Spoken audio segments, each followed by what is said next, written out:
Hello and welcome to our webinar we're hosting today on the emerging opportunities in the Vietnamese solar PV market. I'm Borja Gutierrez. I'm a project manager here with Solarplaza, and I'm very excited today to be able to host a webinar in which we have invited our partner Oliver Massman. He's General Director of Dwayne Morris Vietnam. And today we're going to be exploring some of the opportunities that are emerging in the Vietnamese solar PV market.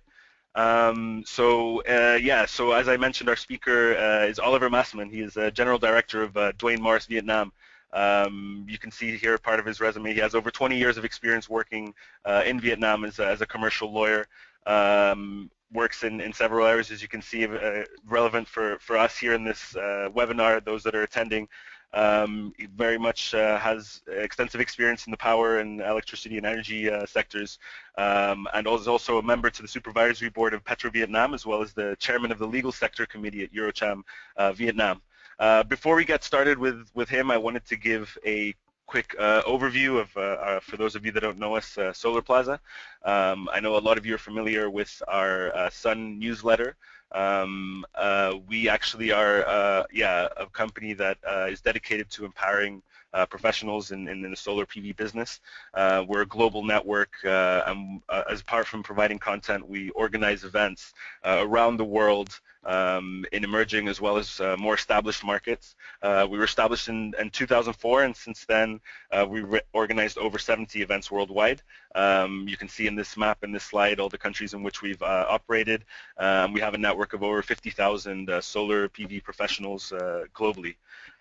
Just quickly, some upcoming Solarplaza events. Firstly, I'd like to highlight the Solar PV Trade Mission Vietnam and Southeast Asia that we're organizing from the 18th to 22nd of April of 2016.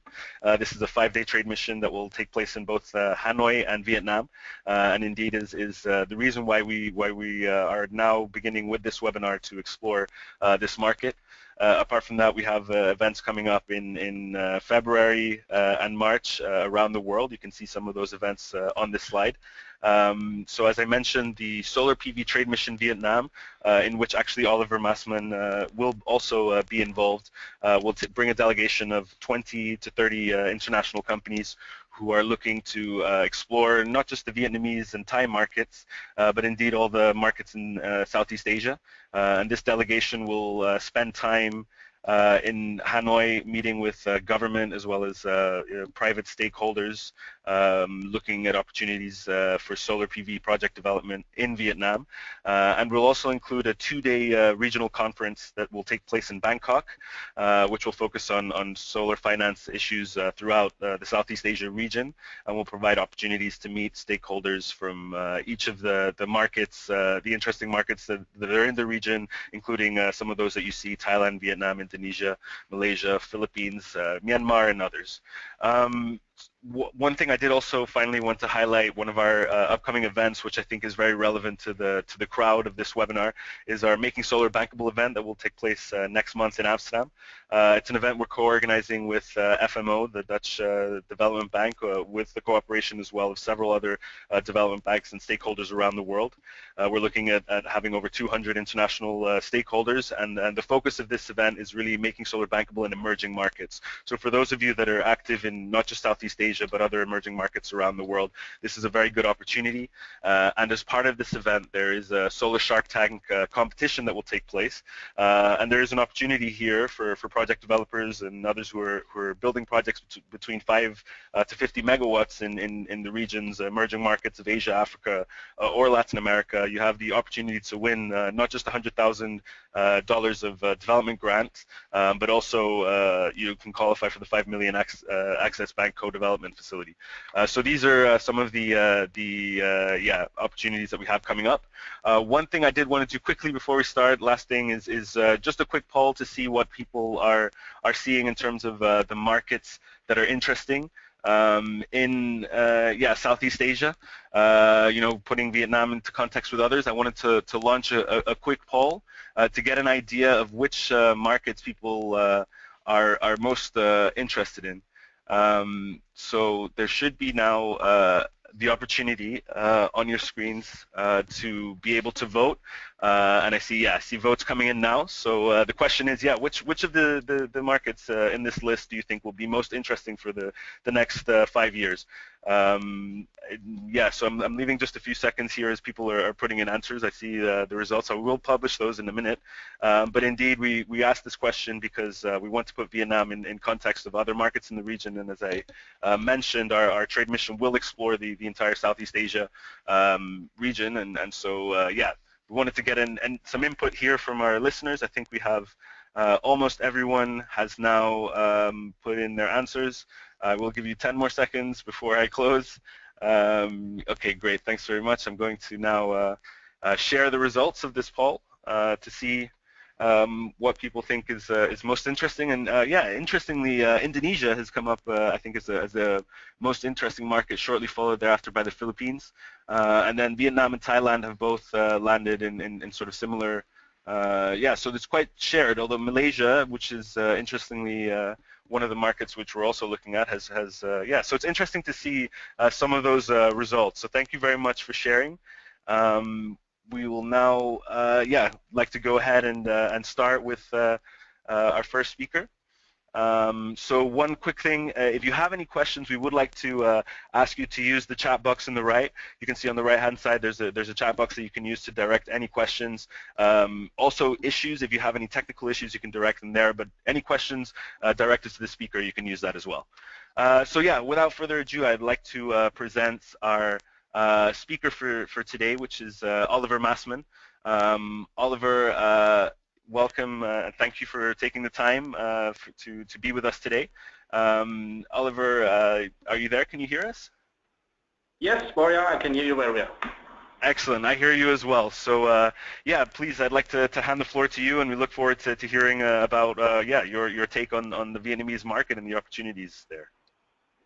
Thank you very much, Borja. Hello, ladies and gentlemen. I will give you an overview not only about the renewable energy market. I think it is important to see the renewable energy market in the overall context of the Vietnamese energy market. So let me give you a short review.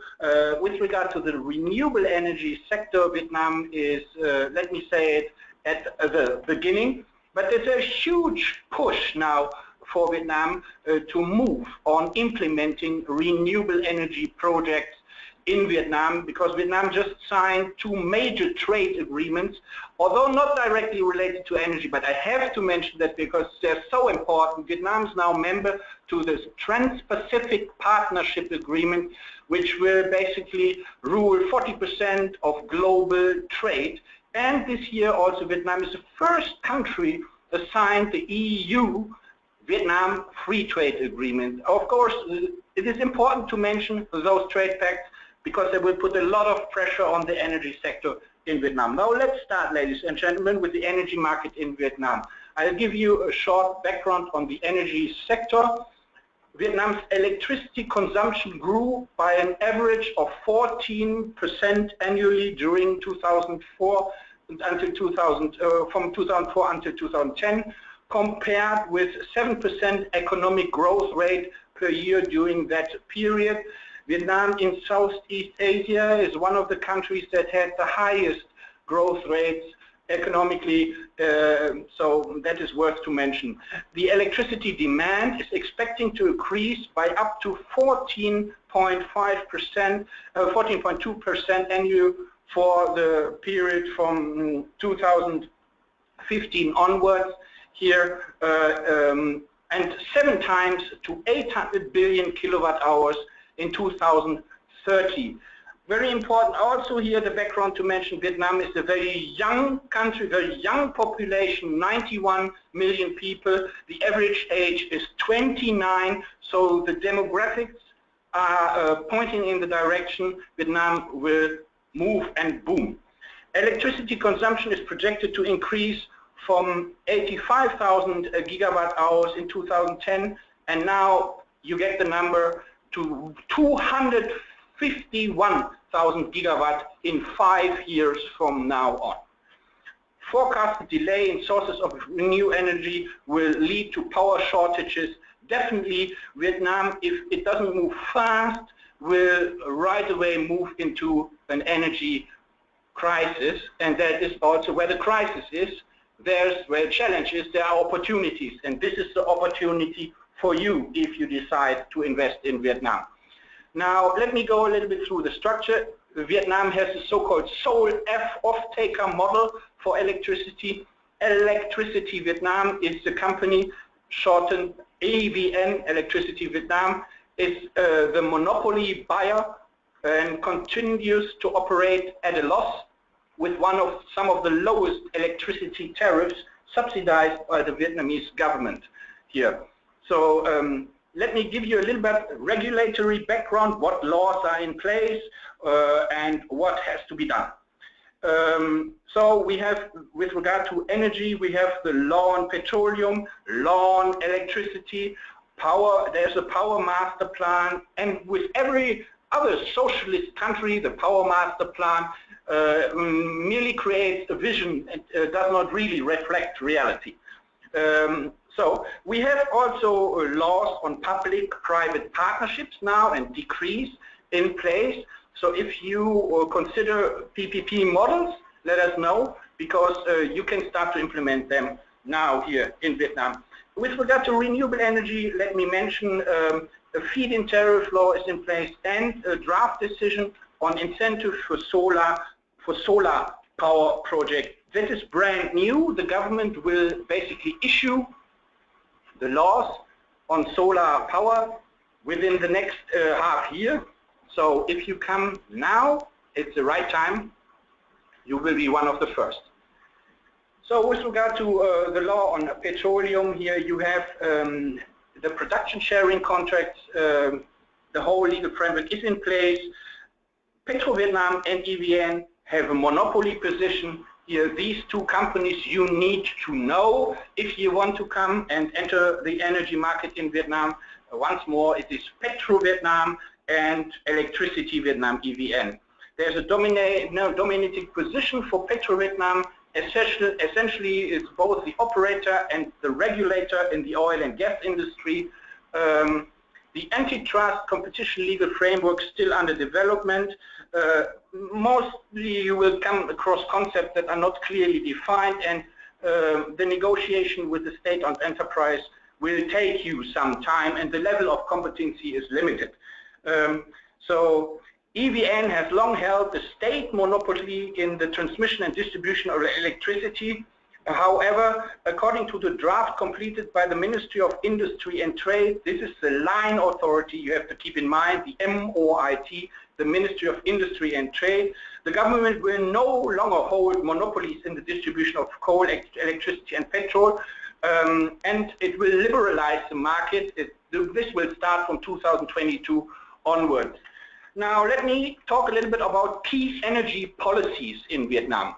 Now currently Vietnam has overall generation capacity of about 40 gigawatt, and the government is aiming to build up generation capacity for 75 gigawatt by 2020, so nearly double the the electricity generation capacity in 5 years from now on. Be my guest. If you decide to come, you should come to Vietnam, because this is a huge opportunity. And 150 gigawatt, I repeat, 150 gigawatt by 2030. So energy is a major point in Vietnam, and it is your chance to come now here. So let me talk a little bit about the master plan here, Power Master Plan number 7 on the development of electricity. The objectives here are to increase the output of imported and produced electricity. I have talked about the numbers. The numbers are staggering here, to double them in 5 years and nearly quadruple them until 2030. Then the government has committed to promote the rural electrification program, so that most of the rural households will have access to electricity by 2020. So the government is aiming now for over 90% electrification rate. So that is very, very positive here. Investment in the energy sector with Vietnam, please note that it is very important. Many clients come to me and ask why Vietnam is so special in Southeast Asia. And if you take anything from this panel out today, please remember, Vietnam has exceeded the World Trade Organization, the WTO, in 2007. And Vietnam has the most liberalized service sector commitments for market access of all Asian nations. Why I'm saying that? Because it is very important for you if you want to invest in the energy sector in Vietnam.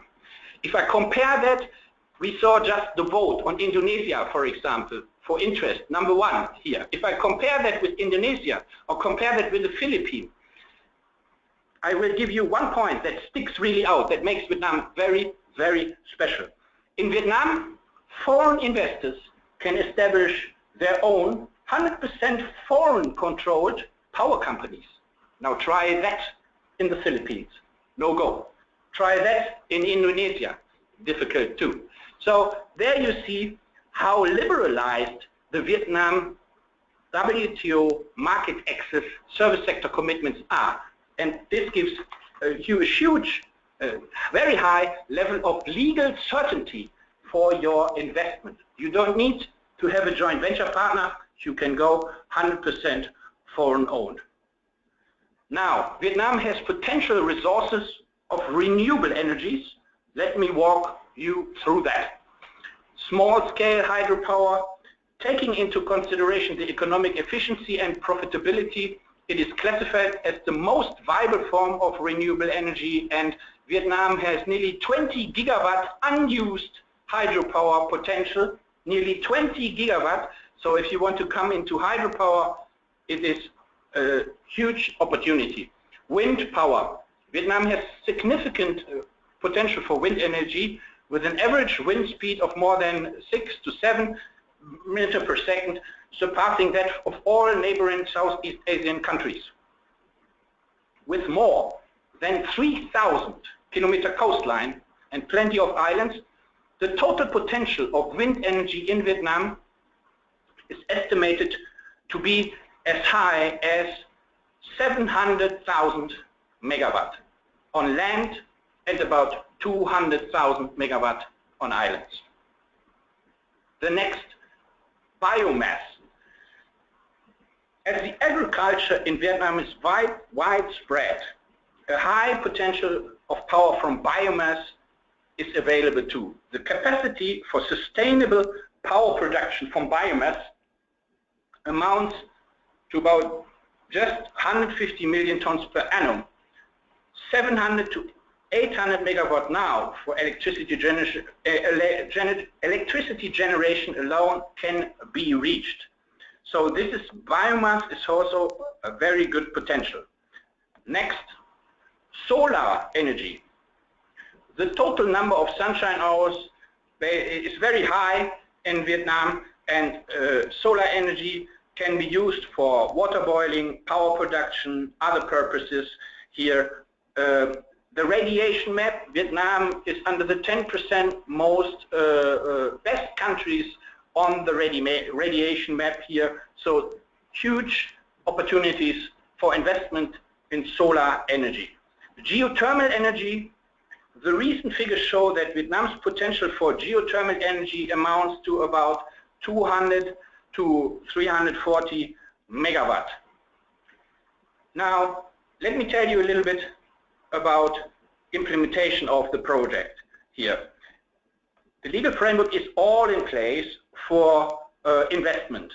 I told you already that Vietnam has one of the most liberalized WTO market access service sector commitments for you as investor here now. So the new decree PPP, Public-Private Partnership, removes previous limits for basically state contribution to the project. Here it is a very progressive new decree. foreign law even application can be negotiated, meaning you can make the agreements subject to foreign law. You can enforce offshore, you don't need to enforce in Vietnam. So a very high level of bankability, and lenders have the right to mortgage the properties, the land use rights, and trading rights on project facilities. Everything 100% foreign-owned possible. You don't need to have a joint venture partner in Vietnam if you want to do such projects. The government is used to give foreign currency government undertaking guarantees, so one plus point more for in bankability here. You have also investment incentives, tax exemptions, and if you implement it within the BOT framework, you don't even have to pay any land use fee.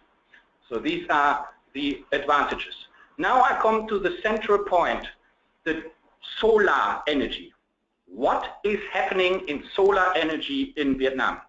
There is a so-called draft decision on incentives for solar power projects in place. It is not law yet, and I am advising the Vietnamese government in my capacity as chairman of the legal sector committee at Eurocharm Vietnam on this new law. There are still some stumbling points, but let me work you through this draft decree. I assume the changes will not be major anymore to the final decree. And let me give you an outline.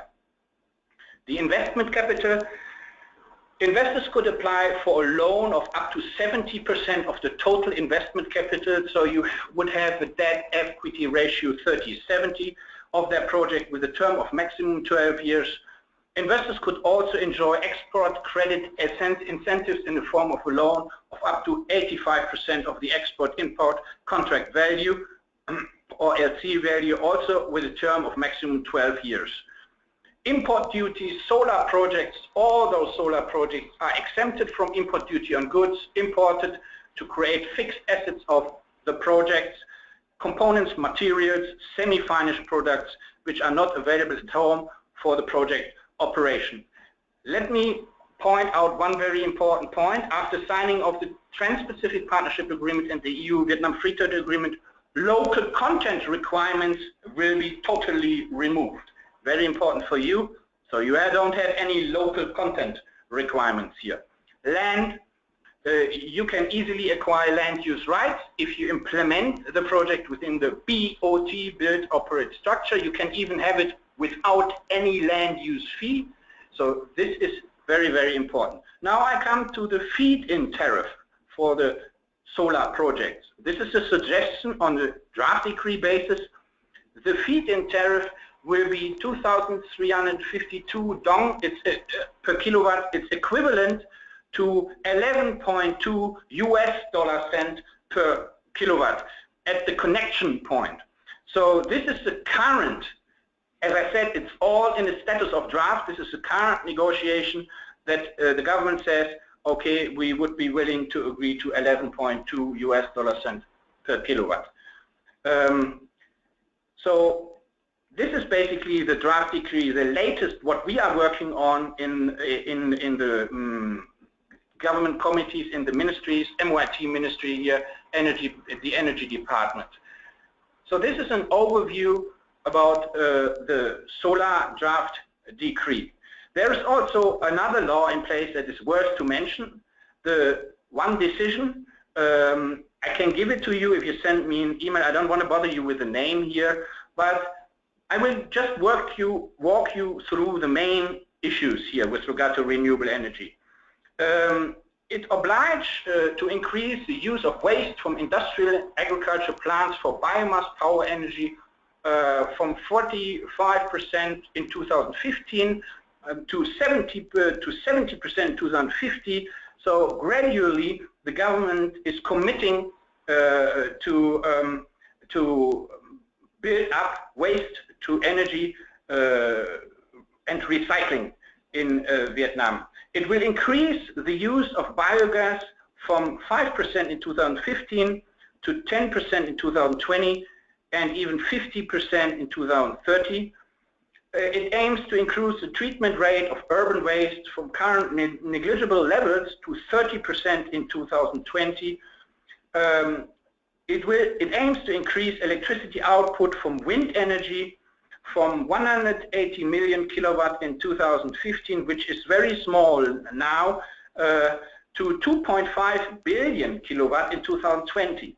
So within wind energy, about 30 to 40 projects really have to be implemented to meet that target. It aims to increase the electricity output from solar energy from 10 million kilowatt now in 2015 to 1.4 billion kilowatt in 2020. There's also a special development of electricity facilities using solar energy for households, industrial, agricultural production, service purposes.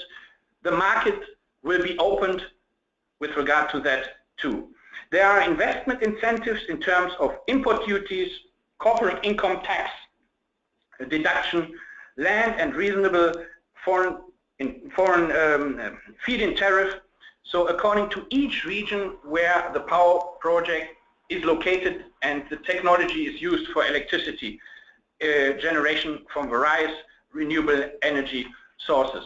Ladies and gentlemen, thank you very much. This is the overview for Vietnam. Thanks very much, Oliver. Yes. Yes, thank you very much. Yeah.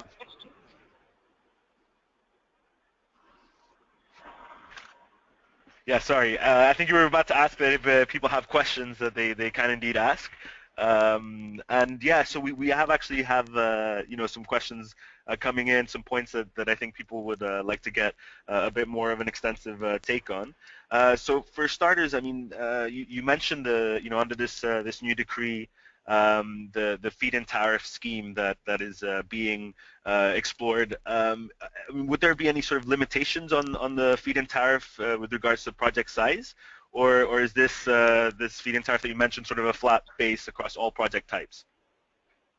Thank you very much. Very interesting question, Boya.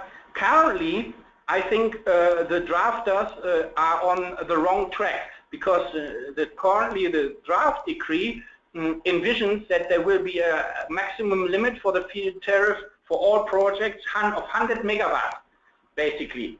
So 100 megawatt is not much.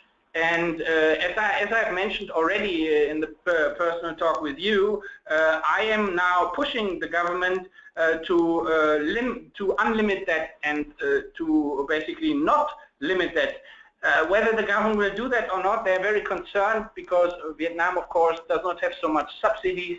Vietnam can't afford so much. But I told them already that it is only a question of 5 years or so when solar power will reach grid parity. So the government is currently considering that, but it is basically will be around 11.2 US cents per kilowatt. Okay, thanks. So yeah, we'll still have to wait to see the sort of the details of how that's implemented. And that one question that's come up, I think, in probably 6 or 7 different ways that everyone I think wants to know is sort of a time frame. Do you have any idea? I mean, of course, you don't control this yourself, but in your opinion, what type of time frame do you think there would be for this decree to be passed and for these feed-in tariffs and other things to be implemented? Yeah, I'm a member of the drafting committee via my work as chairman of the legal sector committee. So I can say that they want to get it done within this year. I can't give you the month, but definitely within 2016 that will come up. You have to understand the framework here. Vietnam is undergoing now a huge power shuffle. The 12th Party Congress, the whole Politburo, the whole government will be reshuffled. Then we have the Tet celebration. So this keeps the government busy until June. So let me say it like this: I would not think that anything will move until June, but I think we can expect from August, September, October to have that in place. Okay, interesting. Yeah, we'll definitely. I think a lot of the people listening to this webinar will want to follow closely how that develops, and it's good to know that there's progress being made and that it is on the agenda. So other than sort of feed-in tariff schemes, I think people are trying to understand if there are other sort of models in which you can work. I mean, is it possible also to just sell directly to any private clients rather than through the feed-in tariff scheme, or are there other options? Yes, that is a very, very interesting question, Boya. I'm currently working on renewable energy projects here in Vietnam. And the government has a very special rule for small-scale power projects. And if you are very interested in that and want to move fast on such projects, I would advise you to start small, with a small scale. Because the current law says, that you don't need to negotiate with EVN, so it breaks the monopoly for all power projects where the power generation output is less than 3 megawatt per hour. So for solar, that could be a chance to develop that, because you can circumvent electricity Vietnam. As much as I love the Vietnamese, it is very difficult to negotiate deals with electricity Vietnam. And so it is not impossible, but it will take you some time, if not years. So that is the reason why I developed an implementation, a project structure, where for small-scale power projects, and please keep that in mind, the law says then if you have off-grid small-scale power projects, you don't need to negotiate with EVN under 3 megawatt, and the licensing authority is also not EVN for the electricity license. The licensing authority is the Ministry of Industry and Trade. So basically you can circumvent EVN there than the monopoly, and you can make it much faster. I would say, based on my 20 years experience in Vietnam, if you choose my solution for that and start small, you can shorten the negotiation and the implementation period of the project minimum to half. So this could be one way. Interesting. Yeah, no, that's definitely, I think, an interesting segment that people might want to explore. Yeah, what would you say then that I mean, and I know a lot of this is, but people generally want to know, sort of in your sort of opinion, what type of project sizes seem most feasible. What segments of potential solar projects seem, in your opinion, most feasible in Vietnam. I mean, do you see sort of larger scale utility projects mostly being developed under this? Obviously there's a new decree that needs to be. I mean, there was in the news, somebody mentioned here, a 19.2 megawatt project. Yeah, which segment do you think will see the most growth? Yeah, I think the segment up to 100 megawatt from small scale up to 100 megawatt will see the most growth. I think if you're careful enough as a foreign investor and you watch out the development, it will be very difficult for the Vietnamese, for me to convince the Vietnamese not to limit it to 100 megawatt. So if the final decree comes out and keeps this limit, of course, then everybody should not go for over 100 megawatt. It's useless because you don't get a FIT. You get a feed. You don't get the feed-in tariff. So that's a disaster. So you better forget that and focus from small scale, as I said, for example, up to maximum 100 megawatt. Okay, interesting. And yeah, in terms of what's sort of currently being installed, I mean, one of the projects that's I think made a lot of the news headlines is a 19.2 megawatt PV project that's currently under construction. Do you know anything specifically about this project and how it's been financed? I'm not aware because this is in the very early stages how that's to be financed. But yes, I think. We have to look. We have to wait for that. It is early stage. They even, I think, to my best knowledge, they even didn't get the license yet. Okay, so so there's not so much you can add on that specific project, but generally, I mean, in terms of project finance, I mean, do you have sort of any thoughts on terms of what types of stakeholders and players will play the most important role in the financing of these projects? I mean, do you see a strong role for obviously like for development banks and other types of debt lenders, or do you see sort of Vietnamese commercial banks becoming active in solar PV finance? How do you sort of predict that these things might develop? With regard to financing, there's a strong interest from, for example, from ADB as a development bank to support that.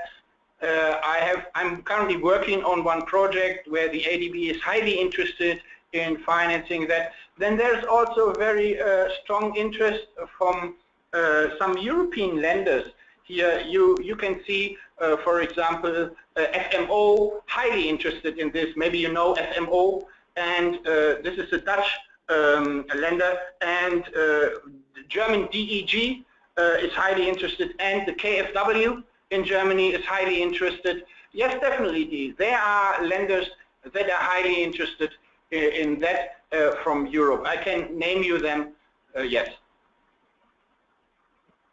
Okay, interesting. Yeah, no, great. Thanks for your answer on that. No, indeed, with FMO, as I think I mentioned at the beginning of the webinar, we're co-organizing the Making Solar Bankable event with them in Amsterdam. So definitely we're very familiar, and it's great to see that they and other sort of development banks are becoming active, and hopefully we'll start seeing also more of an active involvement from local financing as well. And with regards to the sort of installation sector, I mean, is there a lot of how developed would you say that is? Is there a big opportunity, you know, for installations to be done locally, or is there an opportunity also for foreign sort of management by foreign installation companies, or how is that sector looking right now? To be honest, I think if you want to do it on the highest technology level, everything has to come from abroad. Vietnam does not have value-added chains in that regard. So this is a challenge for Vietnam, but it's your opportunity. If you want to build value-added chains with regard to the installation, yeah, you can do that. You should start now, because not much, even I'm not aware of anything. There was one company who was a subsidiary of Petro Vietnam building these wind towers, but they completely failed. So installation level, for example, is very low here. That's your opportunity to come in. And once again, let me tell you, if you take anything out of this webinar, which is very important for you, is you can invest in these sectors, all these sectors, 100% foreign owned. So you have maximum control, you don't need to have a joint venture partner, and the highest level of legal certainty. Definitely. No, I think for me personally, that's definitely, I think the point that's most stuck to me of everything that you've said is, you know, the opportunity for 100% foreign-owned companies. But I was wondering, in your opinion, I mean, is it, you know, and people are asking this question as well, like, is it advisable to go 100% foreign-owned, or would you generally, I mean, what do you think is the best structure? Is it better usually to partner with a local Vietnamese partner? I mean, if we have sort of, you know, in the future upcoming tenders, realistically, do you think, I mean, are 100% foreign-owned companies going to be at the same sort of competitive advantage that joint or local companies, players have? After signing of the TPP and the EU-Vietnam Free Trade Agreement, my answer is yes, there is no use for Vietnamese joint venture partner. It might even make your project more complicated. Why I'm saying after signing of TPP and EU FTA? Both trade pacts include commitments to government procurement agreements. If you, for example, in case you work for bigger projects and government tenders even, you know, Vietnam has now committed to an absolute level of transparency, enforceable, judgeable, under the ISDS, Investor State Dispute Settlement Body. So basically, you don't have any disadvantage anymore. And if the tender or if the decision for the project and the project award is not transparent, you can sue Vietnam. As if you are a TPP eligible country, for example, company, you can sue Vietnam in an offshore arbitration and enforce it offshore. This is unmatched. Vietnam has exceeded the 58 Convention on Recognition of Foreign Arbitral Awards without any reservation on worldwide asset freeze. So I tell you, just in worst case scenario, if you would win such a case in an offshore arbitration center, you could just confiscate the next airplane from Vietnam Airlines. That's it. This is the level of legal security I'm talking about after signing of TPP and EU-Vietnam FTA. You have to come to Vietnam. That's really interesting, actually, because I think also, I mean, one of the sort of worries of a lot of foreign investors and stakeholders looking to get into Vietnam is that, you know, a lot of times you hear about the level of corruption, and I think it's automatically, for those who aren't very well informed on the market, they assume that this would also sort of influence their their ability to compete in this market. But it seems, I mean, the picture that you're painting is definitely one that where you know, foreign-owned companies have a very a very strong legal framework to depend on. I mean, what would you say to sort of people who, because it does seem that, you know, Vietnam comes up on sort of very top-level sort of corruption lists and ratings. What would you say to that?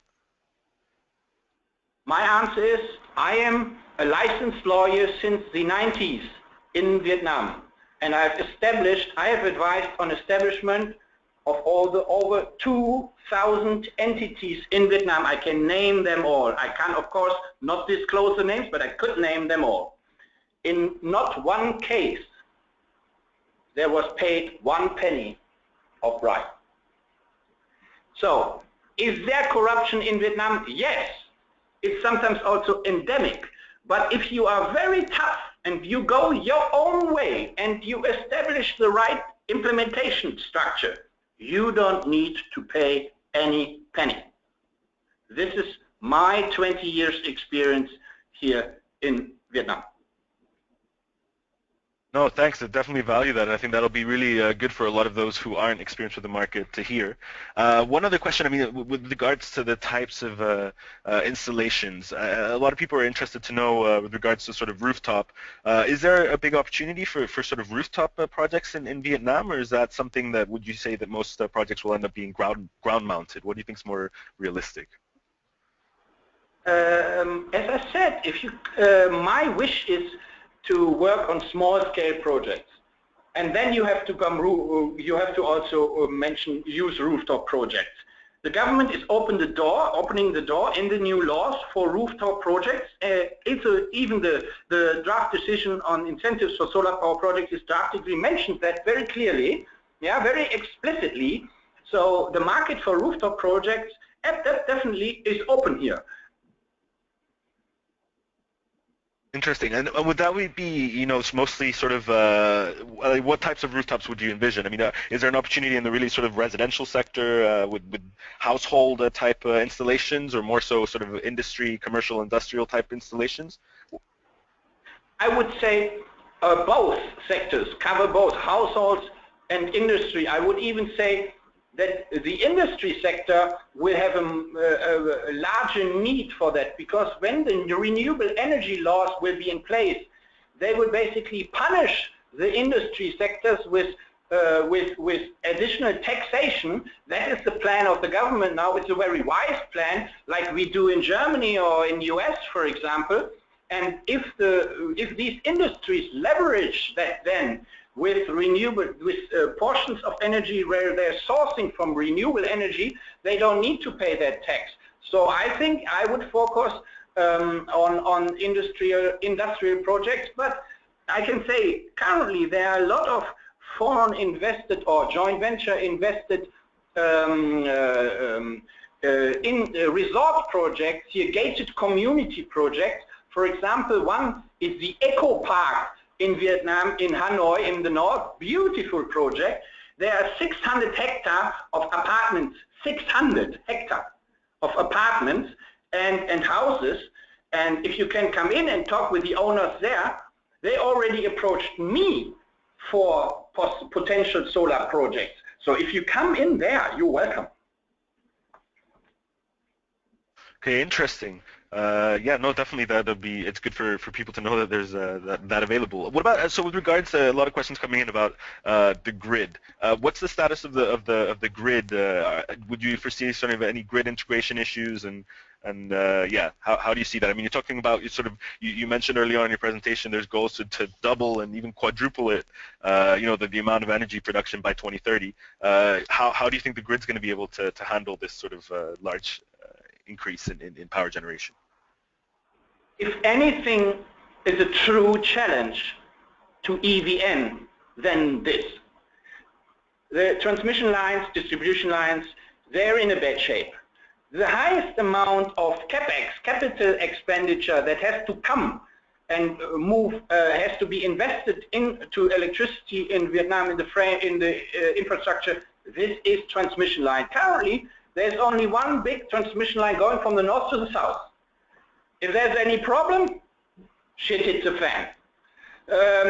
EVN has to come up with a solution to invest billions of dollars in the distribution transmission line into the grid. Where will that money come from? EVN certainly is not the company who has that money. EVN has made the mission impossible possible. Just imagine, for over 20 years, EVN has managed with the lowest electricity tariffs in whole Asia to build up a relatively acceptable power generation infrastructure for 90 million people. This was nearly mission impossible. EVN has mastered that. So this is a super job, but they can't do the next job.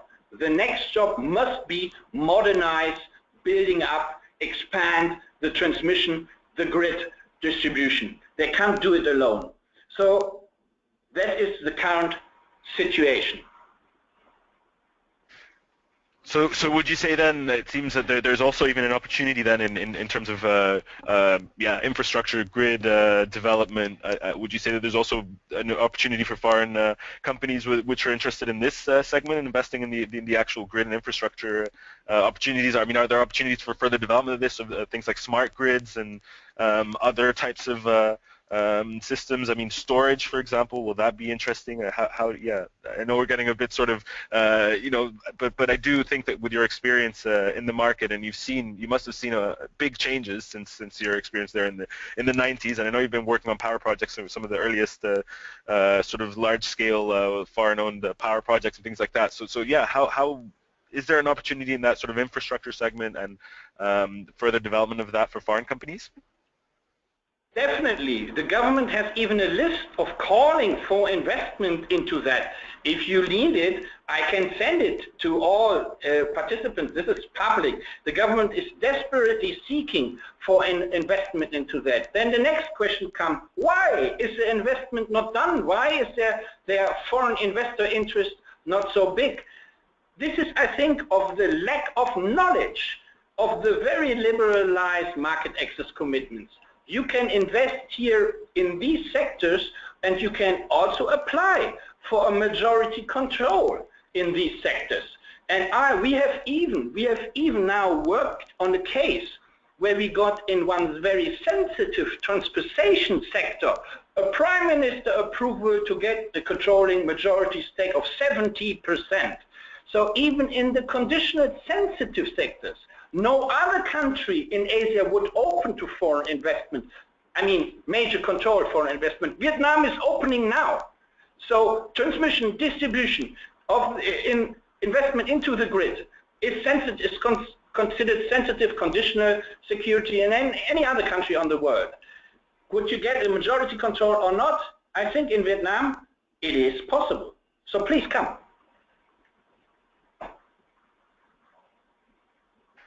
Thanks, Oliver. So with regards, you'd mentioned it as well, the opportunity, you mentioned that the government's really focusing on sort of rural electrification. The sort of off-grid sector, completely off-grid, sort of with battery storage, maybe even for commercial purposes, not just for rural electrification, but how do you see the opportunities for off-grid? I mean, it seems like at a small scale, it seemed quite feasible. You could completely bypass, so how do you see that sector? That was what I told you at the beginning. Let's go back to my talk at the beginning. I see that even on a short term and mid-term, a better chance than any big projects. I see that as the starter for any investor who wants to come in and gain experience in Vietnam. You should start small scale. You should start small level under 3 megawatt. Direct feed in, basically you should look into the investment zones, check for the big companies, do direct under 3 megawatt PPAs with them. I'm currently working on, for example, one biomass power project under 3 megawatt, which is direct, with a direct off-taker. It's an international company and they want to do that as fast as possible. So if you want to implement projects fast, I mean reasonably fast, in 1 or 2 or 3 years, you have to go small. You can't go big until 2022 because EVN is a sole off-taker, and I must say they can make your life difficult with negotiations. As much as I love Vietnam and as much as I'm positive about Vietnam, I have to be realistic to you too. So answer to your question, if you want to come Vietnam, come small. On a small scale, build small scale projects, not big scale. Okay, excellent. And I think you mentioned this before, but this question has come through a bit. What is the renewable energy targets, and is there a specific target for solar? Can you please sort of elaborate on that? What types of targets the government is setting in terms of installations in coming years? Yeah, the government has the target to increase electricity output from solar energy from now 10 million kilowatt currently in 2015 to 1.4 billion kilowatt in 5 years from now on. So you can imagine what that means. That means 100 times more. I'm just only talking about 5 years from now on. Now the government has also the plan and will encourage that to increase the electricity output from solar energy to around 40 billion kilowatt in 2030 and 210 billion kilowatt in 2050. 2050 is too far away, but just let me tell you, short summary, for solar energy, the government will do everything possible to invite and accommodate foreign investment to increase the output, electricity output from solar energy 200-fold within the next decade. That's incredible. It seems, I mean, you're really presenting a very big opportunity, it seems, you know, for those that are listening. I mean, it really sounds, and even someone actually just mentioned, that's a lot of small-scale installations. That's what, you know, someone, as a comment, it's a lot of, no, it's a definitely... Remember one thing more, you don't need a joint venture partner with that. In the Philippines, you can't move a step without the joint venture partner in power generation entities. You can't move. So we have seen at the beginning, Boya, you have done this poll, this polling on Indonesia, Philippines, Vietnam, and Malaysia, and so on. On Indonesia and Philippines come up. Yes, exactly that you refer to. And Indonesia had 28% interest and the Philippines 25%. But let me give you one example, and I'm really realistic there. I have worked in all these countries. I have worked in Thailand, Indonesia, Philippines, and Malaysia on projects in the last 20 years. And one thing I can say, the level of legal certainty for Vietnam is unmatched, because in all other jurisdictions, in all these jurisdictions, you have to have a joint venture partner, except Vietnam. So if you want to have highest level of bankability for lenders, if you want to have highest level of enforceability, come to Vietnam, because here you can invest 100% foreign owned. Wow. Yeah, no, it's interesting to look back at those poll results. I was actually just looking to see if I could redo the poll again quickly, but to see how far you can convince the people that maybe Vietnam's more interesting. I haven't figured that out, but maybe we can do that as a follow-up to the webinar. No, but I mean, so I mean, I think that For most of the people in this webinar, I believe most of the people, having spoken to several of the people who are attending, Vietnam is definitely a new market. I think that a lot of the information that you're delivering to us is very new, and I think you know, a lot of the things are quite surprising. I think for as I mentioned, you know, I think the overall sort of for those that haven't been in Vietnam, the idea of having such an, as you presented, such an easy opportunity to have a 100% foreign owned, I think that's really, again, the thing that sticks with me. One thing just for clarification, you mentioned earlier the content requirements. Well, so yeah, you mentioned this BOT structure under which there are certain exemptions. Could you clarify on that? What this BOT structure that you mentioned earlier, what that is? That is a law that is basically called BOT, Build, Operate, Transfer, Build, Operate, and Build, Transfer, Operate project. This is a law for infrastructure projects in Vietnam, and you can implement electricity generation projects under this BOT law. Why I'm saying that? You can choose not to implement them under BOT, and you can choose them to implement them under BOT. For the BOT law, you need to have another license to do that. Yes. Why should you go for BOT? Under the Vietnamese laws, if you go for this build, operate, transfer structure, you have advantages and obligations.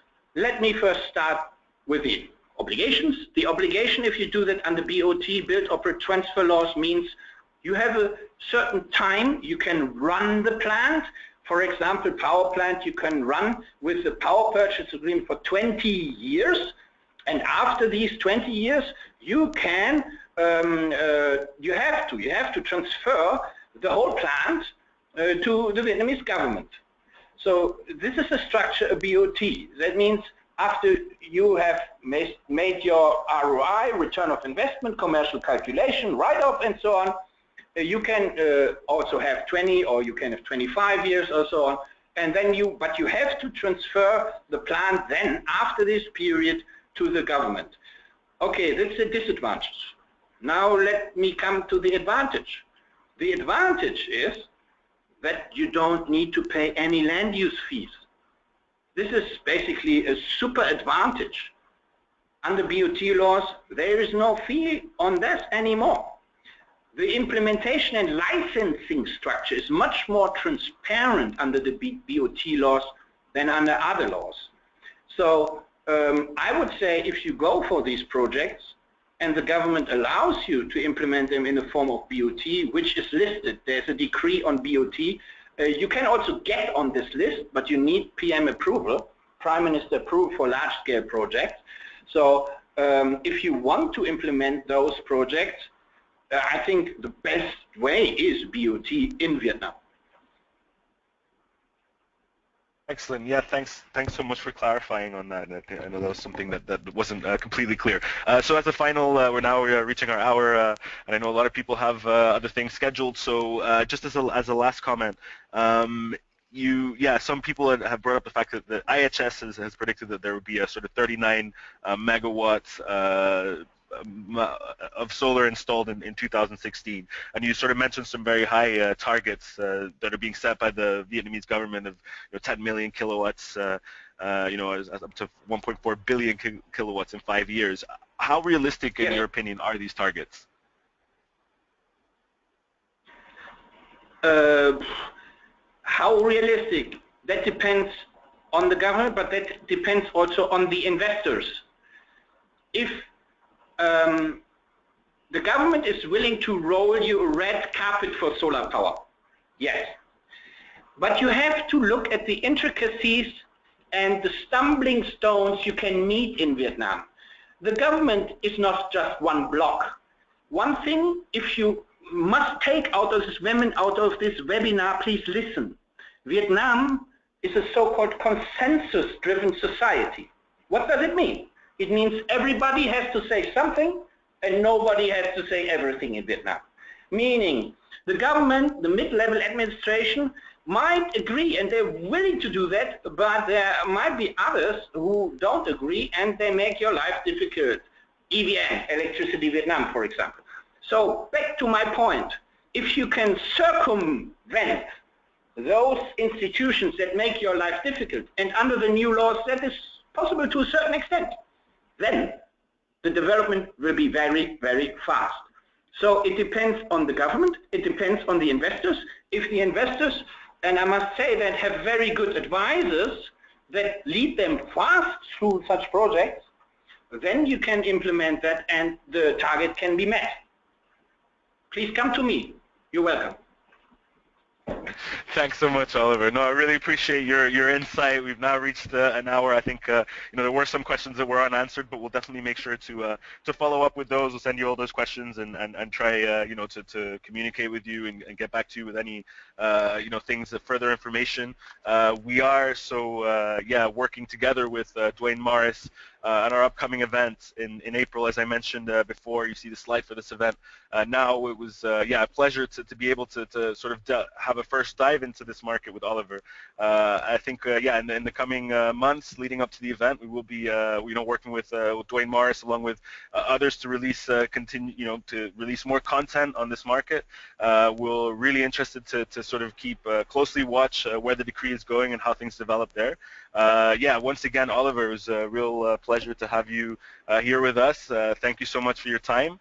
For those of you that want to meet Oliver in person, you're more than welcome to come on our trade mission as well. And I'm happy to sort of direct any further questions, and we can be in touch and explore the market together. So thank you to everyone who attended today.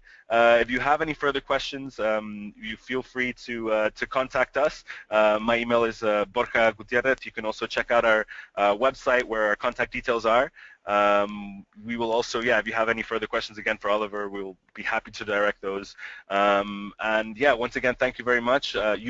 One final thing I wanted to mention as well, we have made a recording of this webinar, which we will be sending to you. We'll make that available.